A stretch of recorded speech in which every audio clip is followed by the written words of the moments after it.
केंद्र सरकार द्वारा 2023 का जो बजट था उसे आज पेश किया गया है। केंद्रीय मंत्री निर्मला सीतारमण ने इस बजट को पेश किया है। उसके बाद जो युवा हैं उदयपुर के, वो क्या सोचते हैं, उनकी किस तरह की उम्मीदें थी और किस तरह की उम्मीदें पूरी हुई है या पूरी नहीं हुई, इस बारे में बात करेंगे। किस तरह की आपकी उम्मीदें रही हैं और कैसा रहा बजट, क्या सोचते हैं? आज केंद्र सरकार ने 2023 का आम बजट सबके सामने पेश किया है।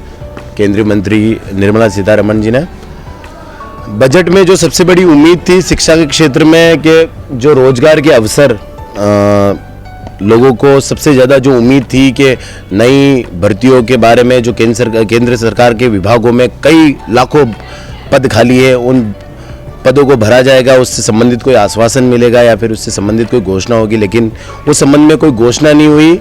यह बहुत ही निराशाजनक रहा मामला। इसके अलावा जो सबसे बड़ा ज्वलंत मुद्दा किसानों से संबंधित था, किसानों ने इतना बड़ा आंदोलन किया एमएसपी की मांग को लेकर, तो सबको लगा कि बजट में एमएसपी से संबंधित एक घोषणा हो जाएगी कि एमएसपी लागू कर दी जाएगी, लेकिन एमएसपी से संबंधित कोई भी बात नहीं कही गई। किसानों की आय जो दुगनी होनी थी उस संबंध में कुछ भी कोई घोषणा नहीं हुई।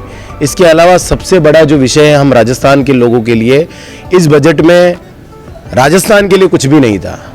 इस बजट में राजस्थान के युवाओं के लिए कुछ नहीं था।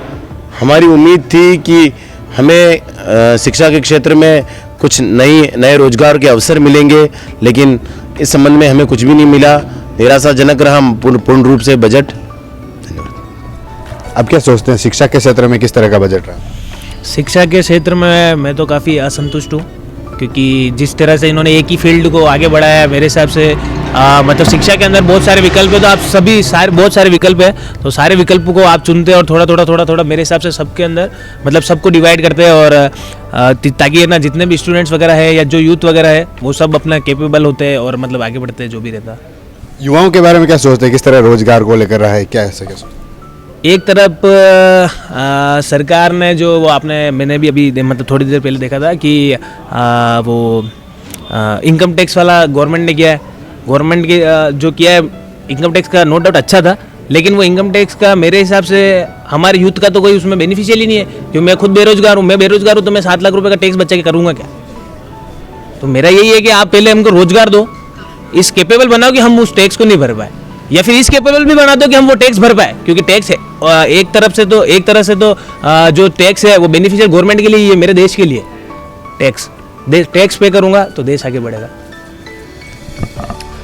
युवाओं के बारे में सोचना, जैसे कि अभी जो इलेक्ट्रिक साधन प्रोवाइड किए गए हैं, जैसे कि पेट्रोल और डीजल के बढ़ते दाम अभी देखे जा रहे हैं, जो एक अफोर्डेबल प्राइस नहीं है किसी भी एक आम व्यक्ति के लिए, उस हिसाब से जो इलेक्ट्रिक वाहन प्रोवाइड कराए हैं बच्चों को, लोगों को, उस हिसाब से उनके बहुत फ़ायदेमंद सौदा हुआ है ये, क्योंकि जो पेट्रोल और डीजल के बढ़ते दाम है वो एक अफोर्डेबल प्राइस नहीं है किसी भी एक आम व्यक्ति के लिए देखा जाए तो। जो इस हिसाब से उनके दाम बढ़ रहे हैं और बढ़ते ही जा रहे हैं, उनके दाम कम होने का यूँ कोई आवेदन नहीं दिख रहा है आगे।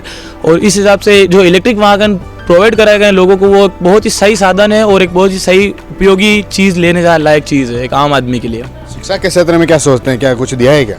शिक्षा के क्षेत्र में ज़्यादातर देखा जाए तो कुछ भी नहीं दिया है। जिस हिसाब से फैकल्टीज सब प्रोवाइडेशन करा रही है, उस हिसाब से जैसे जैसे नए सब्जेक्ट निकाले जा रहे हैं, नए व्याख्यान निकाले जा रहे हैं, उस हिसाब का आगे कोई भी एक लाइन या स्कोप नहीं दिया जा रहा है किसी भी व्यक्ति को।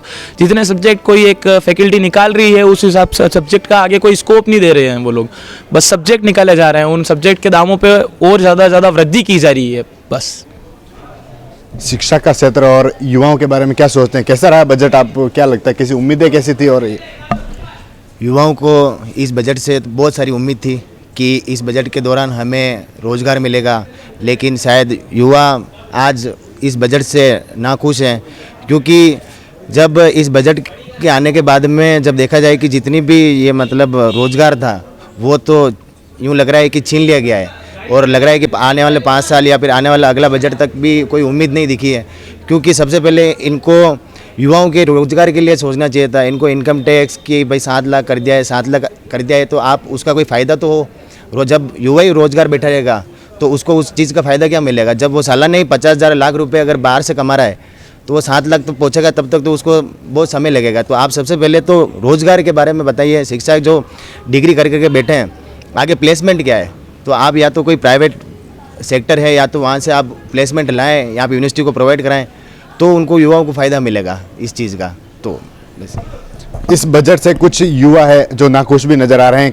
युवाओं का कहना है कि सरकार ने जो बजट पेश किया है इसमें शिक्षा और रोजगार को लेकर ऐसी कोई बात नहीं की, ऐसा कोई बजट नहीं दिया है। पल पल राजस्थान के लिए राजेश डांगी।